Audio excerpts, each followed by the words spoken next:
Kita akan membahas di bagian tambahan ini tentang keadilan dan apa?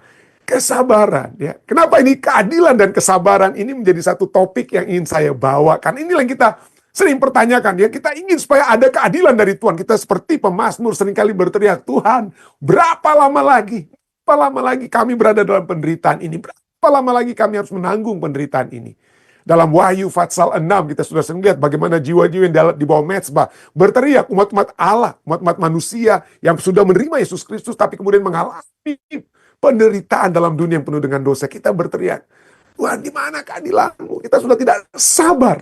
Ya, seringkali kita berada dalam keadaan tidak sabar. Dan itulah sebabnya pada saat ini banyak juga orang yang bertanya, ya, bahwa dalam Kolose 2 ayat 15, dalam Kolose 2 ayat 15 dikatakan bahwa Yesus telah melucuti pemerintah-pemerintah dan penguasa-penguasa dan menjadikan mereka tontonan umum dalam kemenangannya atas mereka. Yesus sudah menang, ya. Yesus sudah menang pada saat dia bangkit dari kematian, ya, dan menjadi Allah yang telah Yesus telah mengalahkan, dengan kata lain, mengalahkan dosa dan apa? Kematian, ya. Dosa dan kematian. Dan pertanyaannya, kenapa pada saat Yesus sudah bangkit, bukankah itu sudah menjadi satu bukti? Bukti bahwa setan itu sudah apa, ya? Pembunuh. Setan itulah yang karakternya salah gitu, ya. Karakter Yesus itu kan dituduh, ya. Dapat dituduh, tapi kemudian dia telah dicobai dalam segala pencobaan, tapi dia tidak apa? Berdosa. Tapi waktu Yesus menang, kenapa tidak pada saat Yesus bangkit lalu setan mati aja lah gitu, ya. Sehingga berakhirlah segala sesuatu. Apa yang terjadi? Kenapa harus terus berlanjut? Ya, karena kalau kita lihat ini satu pertanyaan sering kali apa? Karena yang sering kali orang-orang tanyakan ya, nah oke, kalau dalam kerajaan surga waktu setan memberontak, Allah langsung gebuk si setan, wah mungkin jadi masalah itu. Ya. Tapi kan sudah terbukti nih Yesus sudah dibunuh ya, dengan kata lain. Kenapa setan tidak langsung juga apa? Seketika itu apa? Seketika itu dibunuh. Ya. Kenapa? Karena Yesus sudah menang, belum berarti saudara dan saya itu apa? Saudara dan saya itu juga apa? Langsung otomatis menang. Ya. Belum otomatis menang. Ya. Kenapa? Kalau setelah Yesus bangkit, apa Petrus sudah menang waktu itu? Belum ya. Petrus waktu itu masih berada dalam satu kebimbangan, dalam satu keadaan yang belum kembali berbaikan dengan apa? Berbaikan dengan Yesus, dengan kata lain ya. Karena dia sudah mengasingkan dirinya. Ingat, kita sudah pernah pelajari tentang Petrus. Bagaimana malaikat yang bertemu dengan Maria Magdalena katakan, pergi kepada murid-murid Yesus dan kepada Petrus. Ya. Kenapa? Karena Petrus masih berada dalam satu apa? Keadaan belum memperoleh kemenangan. Ya. Kristus sudah menang, tapi anak-anak Allah seperti para murid itu apa? Menang. Dan inilah yang kembali sekarang menjadi sasaran setan. Ya, sasaran kepada Yesus, dia tidak dapat kalahkan, Yesus menang. Tapi sekarang sasarannya itu kepada anak-anak Allah. Dan kita ingat bagaimana ini dia lakukan terhadap Ayub ya. Kepada Ayub dia tuduh Allah, bukankah engkau dalam Ayub 1:10, bukankah engkau yang membuat pagar sekeliling dia dan rumahnya serta segala yang dimilikinya. Bahkan setelah semua harta benda milik dan bahkan keluarganya itu, anak-anaknya itu binasa, kemudian setan tetap tuduh Allah ya kamu dia tidak akan mengutuki kamu karena kamu tetap masih menjaga dia. Dia tidak ada masalah dirinya. Akhirnya lalu kulit ganti kulit, kata setan dalam Ayub 2 ayat 4. Kulit ganti kulit, orang akan memberikan segala yang dipunyainya ganti nyawanya. Jadi Tuhan bilang, oke, kamu boleh jamah Ayub, tapi jangan sampai kamu bunuh dia.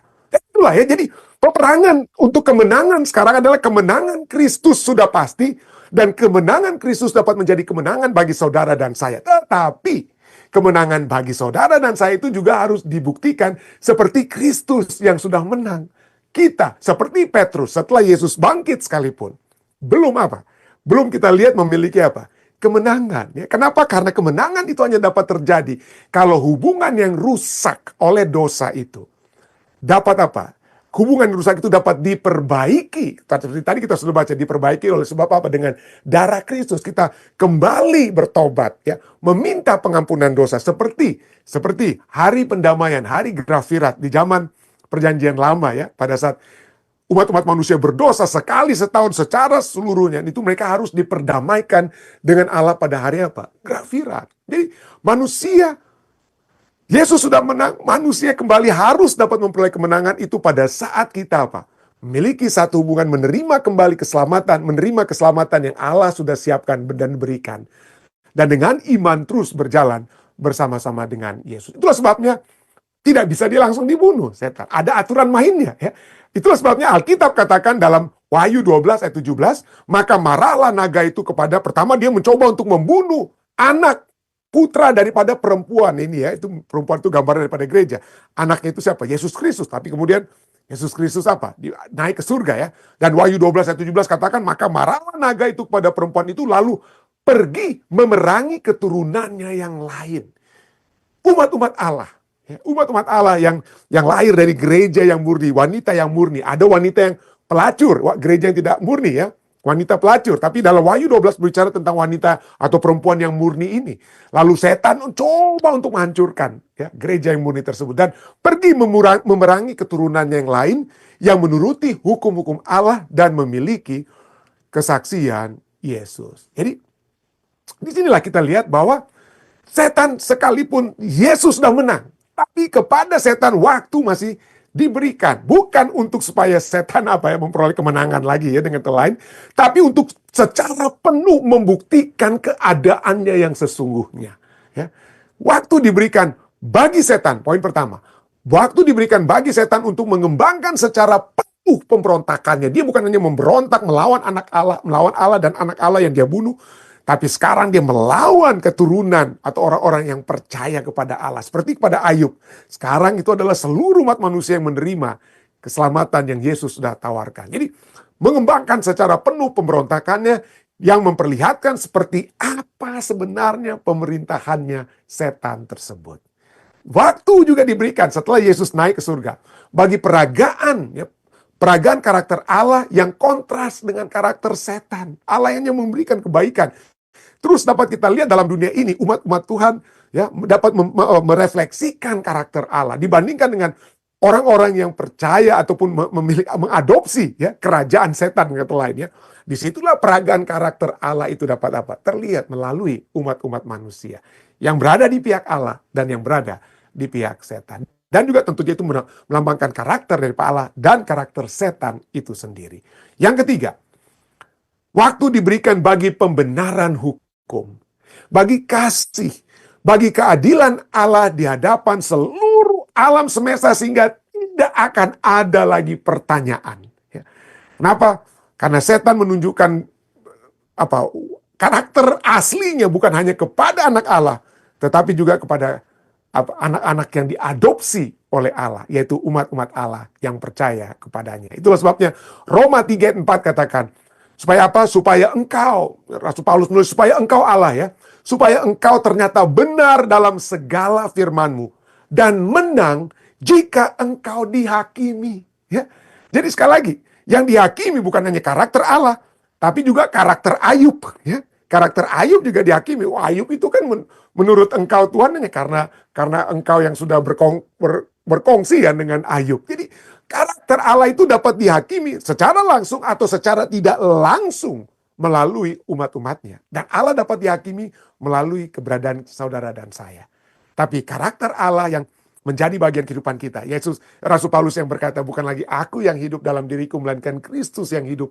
Itu menunjukkan kemenangan kita di dalam di dalam Allah ya, yang mengalahkan setan. Nah inilah, tapi ini ya, kita berbicara tentang Allah yang adil ya, dan kok ini seringkali itu terus pasti Tuhan, tunjukkanlah keadilan-Mu ya, tunjukkan keadilan-Mu. Kita selalu berpikir tentang satu statement sering orang kemukakan ya, sering juga berapa kali saya tampilkan juga di acara kita. Umat manusia itu memiliki satu adage atau satu pandangan ya, bahwa keadilan yang ditunda adalah keadilan yang ditolak.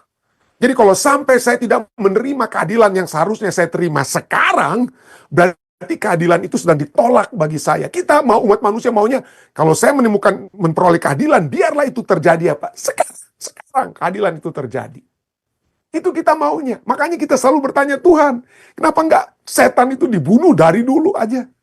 Karena itu maunya manusia. Tapi keadilan Allah itu berbeda dengan keadilan manusia. Statement yang dibuat oleh Chris Jami, dia katakan bahwa penghakiman Tuhan itu tidak seperti penghakiman manusia. Kemauan kita untuk menghukum setan itu Tidak seperti yang dimiliki dalam pandangan apa? Tuhan ya.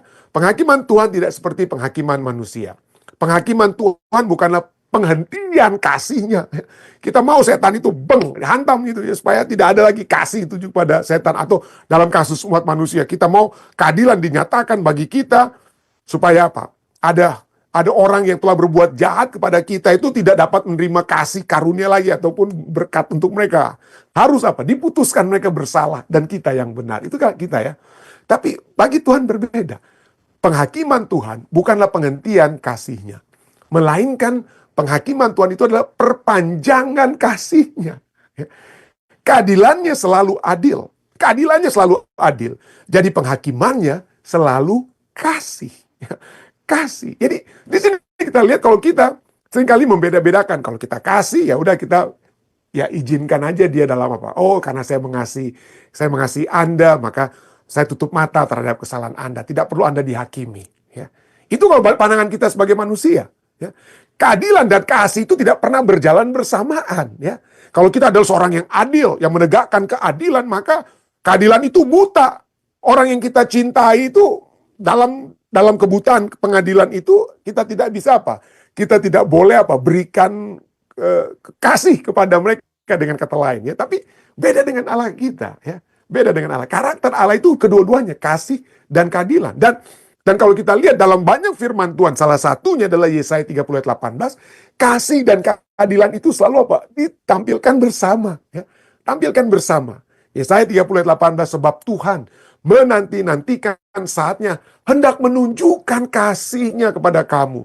Sebab itu ia bangkit hendak menyayangi kamu. Sebab Tuhan adalah Allah yang adil. Jadi keadilan Allah dan kasih Allah itu apa? Bersamaan. Sebab Tuhan adalah Allah yang adil, berbahagialah semua orang yang menanti-nantikan Dia. Jadi keadilan, saya sudah sering bilang ya, keadilan Allah itu untuk menyatakan kasih-Nya, untuk memberikan kepada kita kebenaran yang seharusnya tidak menjadi bagian kita.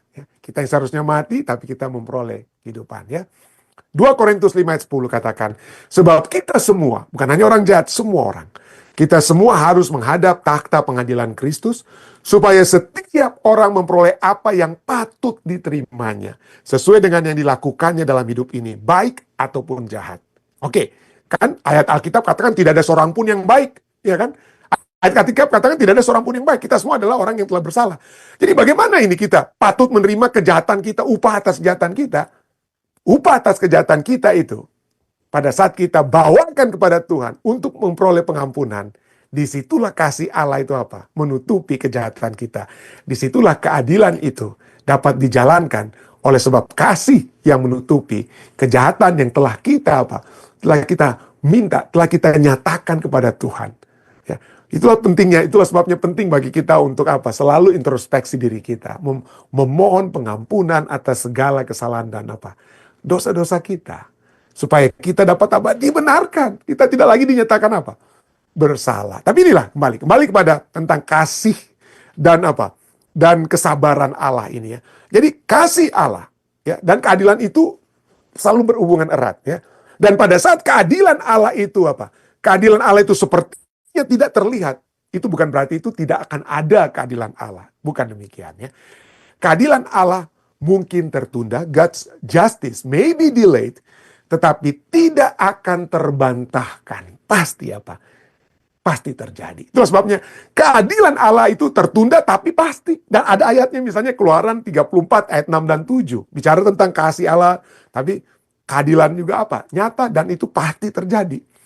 Keluaran 34 ayat 6 dan 7 katakan, Tuhan, Tuhan, Allah penyayang dan pengasih panjang sabar, berlimpah kasih-Nya dan setianya, yang meneguhkan kasih setianya kepada beribu-ribu orang, yang mengampuni kesalahan, pelanggaran, dan dosa. Tetapi tidaklah sekali-sekali membebaskan orang yang bersalah dari hukuman. Kita semua sudah berbuat jahat. Tidak ada seorang pun yang berbuat baik, kitab Roma katakan. Kita semua itu berada dalam penghukuman. Tapi apa? Kita akan apa? Bebas dari hukuman kalau kita apa?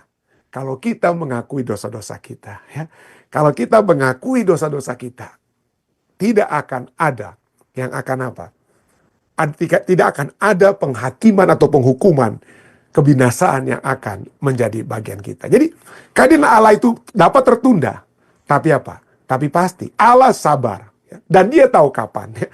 Kalau kita lihat contoh-contohnya, selama 120 tahun di zaman Nuh, Allah sabar. Nuh harus berkhotbah selama 120 tahun, saudara. Dalam 1 Petrus 3:20 katakan tentang keadaan Nuh. Pada itu dikatakan apa?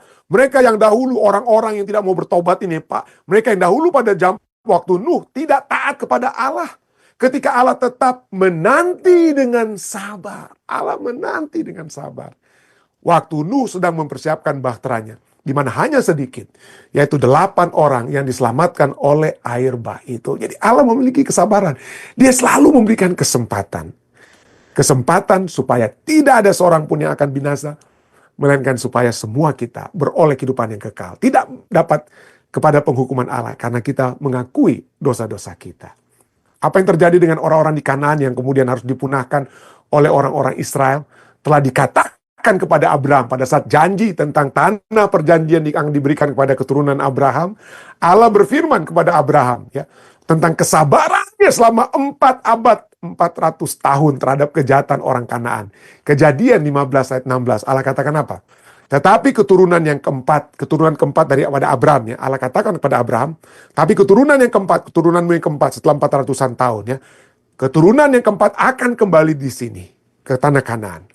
Sebab sebelum itu kedurjanaan, kejahatan orang Amori itu belum genap. Jadi Allah dalam kemauannya dia melihat, tapi walaupun dia tahu, tapi dia terus memberikan kesempatan, memberikan panggilan kepada orang-orang Kanaan supaya jangan binasa.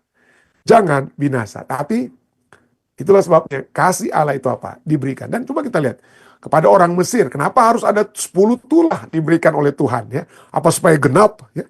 Bisa saja 7 kalau Tuhan mau, atau 3 kalau Tuhan mau. Tapi diberikan kesempatan sampai tulah yang ke-10. Anak yang sulung di Mesir itu harus apa? Mati, ya. Yang tidak menerima apa? Tanda darah di pintu atau jendela rumah mereka. Jadi ini kita lihat bagaimana Allah itu sabar. Dan dia tahu sampai kapan. Ya. Kenapa? Karena dia tahu ada kegenapannya. Allah sabar dan tahu kapan. Itulah sebabnya kepada kesabaran Allah itu juga boleh kita lihat itu diberikan kepada apa? Kepada setan. Diberikan kepada setan. Wahyu 12 ayat 7-9 katakan, maka timbullah peperangan di sorga. Mikael dan malaikat-malaikatnya berperang melawan naga itu. Dan naga itu dibantu oleh malaikat-malaikatnya. Tetapi mereka tidak dapat bertahan. Mereka tidak mendapat tempat lagi di sorga. Dan naga besar itu, si ular tua yang disebut iblis atau setan, yang menyesatkan seluruh dunia, dilemparkan ke bawah. Ia dilemparkan ke bumi bersama-sama dengan malaikat-malaikatnya. Ia dibuang, setan dibuang. Tetapi tidak langsung di sini kita lihat apa? Dimusnahkan. Diberikan kesempatan, seperti kita tadi sudah baca, ya. Diberikan kesempatan supaya bukti tentang kejahatannya itu semakin apa? Seperti kejahatan orang Amori itu apa? Genap, ya. Genap. Demikian juga dengan kejahatan setan itu genap. Bukan hanya terhadap anak Allah, tetapi juga terhadap umat Allah. Genap, ya. Jadi, tapi di sini kita lihat bahwa kesabaran Allah itu bukan berarti Allah itu lemah. Kalau kita bilang, aduh sabar. Waduh, orangnya lemah ini, kenapa pelin-pelan, gak bisa bertindak. Tapi kesabaran Allah itu bukanlah kelemahannya. Atau persetujuannya terhadap kejahatan. Bukan. Itu adalah bagian dari rencananya yang bijaksana untuk memastikan bahwa setelah dosa diberantas, dosa tidak akan pernah bangkit lagi. Tidak akan ada lagi orang yang akan berpikir tentang apa? Dosa. Bayangkan ya. Kalau saat itu, setelah Yesus bangkit, ya, Yesus bangkit naik surga, lalu semua setan juga mati. Petrus aja belum apa? Petrus aja belum bertobat, dengan kata lain, ya. Petrus belum melihat betul-betul. Kenapa? Karena dia belum melihat bagaimana setan itu secara langsung menyerang dia, dengan kata lain. Setan menyerang Yesus, ya oke. Yesus memperoleh kemenangan, betul Yesus memperoleh kemenangan. Tapi sekarang bagaimana saya dapat memperoleh kemenangan atas serangan setan? Itu yang penting, ya. Kenapa? Kalau misalnya Yesus, setelah Yesus dibangkitkan lalu setan mati, maka kita murid-muridnya saja itu waktu itu belum memiliki kemenangan, ya. Thomas saja masih ragu-ragu, bahkan setelah ada yang katakan, oh Yesus sudah bangkit, Thomas masih ragu-ragu, ya. Jadi belum ada kemenangan. Jadi pada saat Yesus menang dan kita menang, ya, kita menang dengan kekuatan yang Tuhan berikan, maka tidak akan ada lagi keraguan tentang efek dan akibat dosa tersebut. dosa tidak akan pernah bangkit lagi. Itulah sebabnya Nahum 1 ayat 9 katakan. Nahum 1 ayat 9 katakan apa? Apakah maksudmu menentang Tuhan? Ya, Nahum berkata ya. Ia akan menghabisi sama sekali, tuntas. Ia akan menghabisi sama sekali. Kesengsaraan atau dosa tidak akan timbul dua kali. Dengan kata lainnya. Jadi pada saat kita melihat bagaimana dosa itu telah menghancurkan anak Allah dan telah menghancurkan kita. Kita melihat begitu hebat dosa itu telah menghancurkan, memisahkan keluarga. Ya, kita yang tidak bersalah kok tiba-tiba ada apa? Penderitaan, penyiksaan yang datang pada kita. Kita melihat kengerian daripada dosa. Seperti Yesus katakan, kita berduka terhadap dosa. Kita berduka terhadap dosa kita, berduka terhadap dosa yang kita lihat di sekeliling kita. Maka kalau kita sudah merasa ngeri dengan dosa, dengan kata lain kita tobat, bukan hanya bertobat dalam dosa kita, tapi tobat untuk tidak mau berbuat dosa lagi. Ya, tidak mau berbuat dosa lagi. Seperti apa ya? Seperti kalau kita tahu ya, seperti anak saya Sean, saya pernah katakan ini. Dia seringkali suka memegang apa? Memegang oven pada saat istri saya memasak sesuatu, dia pegang, suka sekali mau pegang tuh oven kaca itu ya. Panas ya. Kita sudah berkali-kali bilang, Sean, waktu dia masih kecil, jangan pegang, jangan pegang. Tapi karena dia tidak merasa, karena itu hanya berdasarkan firman saya, ya dia seringkali mau coba-coba untuk terus dekat. Sampai akhirnya saya katakan pada istri saya, oke, kita tahu ini ovennya tidak terlalu panas, dan kalaupun, ya kita biarkan aja. Terus terang saja, bukan child abuse ini, tapi saya biarkan saja. Jadi betul, satu waktu Sean mulai pegang itu kaca oven, ada yang sesuatu yang dimasak di dalam kaca tersebut, di oven tersebut. Setelah dia pegang, waduh, dia langsung tahu bahwa oven itu apa, betul-betul apa, panas. Dia tahu bahwa oven itu apa, panas. Dan dia tidak pernah lagi akan memegang apa, oven tersebut. Karena dia sudah mengetahui akibat kalau dia tidak menuruti apa yang kami katakan sebagai apa? Orang tua. Dan demikianlah setelah kita mengetahui dosa dan akibat dosa, begitu hebat kengerian dari dunia yang berdosa, maka kalau kita sudah berada dalam kerajaan surga nantinya, setelah kita bahkan tetap masih memiliki kebebasan memilih, siapa yang mau lagi? Ya, siapa yang mau lagi untuk berbuat dosa? Itulah sebabnya Nahum 1 ayat 9 katakan, ia akan menghabisi sama sekali, kesengsaraan tidak akan timbul dua kali. Dengan memberi waktu kepada saudara dan saya untuk memiliki juga kemenangan, ya, Tuhan menunjukkan bahwa kasih telah mengatur kerajaannya. Kita menurut Kristus, bukan karena Tuhan seperti tuduhan setan pada Ayub, karena Tuhan memagari kehidupannya, ya, tapi kita telah memilih untuk apa? Untuk mengasihi Allah kita, bukan dengan paksaan, karena kita tahu bahwa kekuatan untuk menghadapi tantangan kehidupan ini hanya di dalam Dia. Ya, itulah sebabnya kita dapat melihat di sini ya, bahwa setan diberikan waktu, tapi mereka telah memilih untuk tidak apa, tidak bertobat, bahkan sampai Yesus harus apa, mati. Ya, jadi ingat lain. Jadi mereka telah memilih, tapi kepada saudara dan saya, Tuhan masih memberikan waktu sampai saat ini ya. 2 Petrus 3:9 katakan, Tuhan tidak lalai menepati janjinya, sekalipun ada orang yang menganggapnya sebagai kelalaian. Tetapi ia sabar terhadap kamu, karena ia menghendaki apa? Supaya jangan ada yang binasa, melainkan supaya semua orang berbalik dan apa? Bertobat. 2 Petrus 3 ayat 8. Akan tetapi saudara-saudaraku yang kekasih, yang satu ini tidak boleh kamu lupakan, yaitu bahwa di hadapan Tuhan, satu hari sama seperti apa? 1000 tahun, dan 1000 tahun sama seperti apa? Satu hari. Mungkin kita akan berkata, lama sekali nih Tuhan, lama sekali. Tapi kalau kita bandingkan, 70 tahun, 80 tahun, saya selalu ulang-ulangi, 90 tahun kehidupan kita dalam dunia ini, dibandingkan dengan masa kekekalan untuk selama-lamanya, 70 tahun waktu kita dalam dunia ini tidak ada artinya apa-apa. Tapi biarlah kita, seperti Kristus yang sabar, kita juga diminta untuk bersabar. Memiliki kesabaran terhadap sesama. Ketika Yesus dicaci maki, ia tidak membalas dengan mencaci maki. Ketika ia menderita, ia tidak mengancam. Tetapi ia menyerahkannya kepada Dia yang menghakimi dengan adil. Saya berdoa, kiranya kita juga dapat mengikuti teladan Yesus. Adanya keadilan yang tertunda. Ya. Kita mungkin ingin supaya menuntut balas kepada sesama kita. Tapi biarlah Tuhan yang akan melakukan pembalasan, bukan kita. Saya bawa ini dalam nama Yesus.